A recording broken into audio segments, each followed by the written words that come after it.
আবারও যাচ্ছি ডক্টর ইউনূসের আগমন প্রসঙ্গে। হযরত শাহজালাল আন্তর্জাতিক বিমানবন্দরে আছেন আমাদের সিনিয়র করেসপন্ডেন্ট নিয়ামুল আজিজ সাদেক। আমরা সরাসরি যাচ্ছি তার কাছে। সাদেক, আমরা তো জেনেছি যে খুব অল্প সময়ের মধ্যেই বোধহয় ডক্টর ইউনূসকে বহনকারী বিমানটি অবতরণ করবে। তো আমাদেরকে এই বিষয়ে সার্বিক কেমন দেখছেন পরিস্থিতি জানাবেন।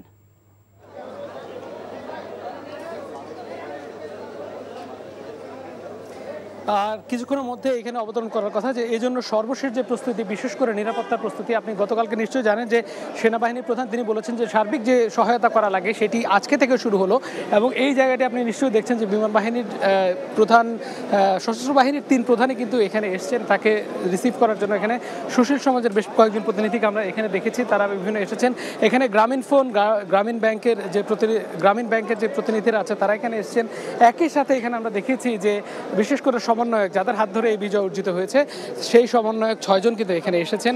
কিছুক্ষণ আগে তারা ভেতরে ঢুকেছেন, ঢুকে তারা বিমানবন্দরে তাকে ডক্টর মোহাম্মদ ইউনূসকে রিসিভ করার কথা রয়েছে। আর আমরা কিছুক্ষণ আগে জানতে পেরেছি যে ডক্টর মোহাম্মদ ইউনূস এখানে এসে প্রেসের সামনে তার অভিভূতি ব্যক্ত করে তার যে গুলশানের জায়গায়, গুলশানের বাসভবন, সেখানে তিনি চলে যাবেন। পরবর্তীতে আপনি নিশ্চয়ই জানেন যে আজকে 8টায় একটি শপথ গ্রহণের কথা রয়েছে। 15 সদস্যের গতকালকে যে জানানো হয়েছিল সেনাপ্রধানের পক্ষ থেকে, সেনাপ্রধানের দপ্তর থেকে জানানো হয়েছে যে 15 সদস্যের একটি উপদেষ্টা কমিটি হতে পারে। সেই উপদেষ্টা কমিটিতে কারা থাকে যদিও নানা ধরনের গুঞ্জন আছে। সেই গুঞ্জনগুলোর মধ্যে রয়েছে, কেউ বলছে যে ডক্টর মোহাম্মদ ইউনূসের পরে আসিফ নজরুল, ডক্টর মোহাম্মদ সলিমুল্লাহ খান তিনি হতে পারেন, কিংবা এই ধরনের নানা গুঞ্জন আছে। তবে শেষ পর্যন্ত আসলে নাম জানা ছাড়া কোনো ধরনের নিশ্চিত করে বলা যাবে না যে 15 জন কোথায় কোথায় আছেন, এই 15 জনের কারা কারা আছেন এই উপদেষ্টা মণ্ডলে। তবে এখন পর্যন্ত যে সাত অবস্থা পুরো জায়গাটিতে, বাইরের যদি অবস্থা বলি, বাইরেও কিন্তু অসংখ্য মানুষ এই ধরনের অবস্থান করছেন।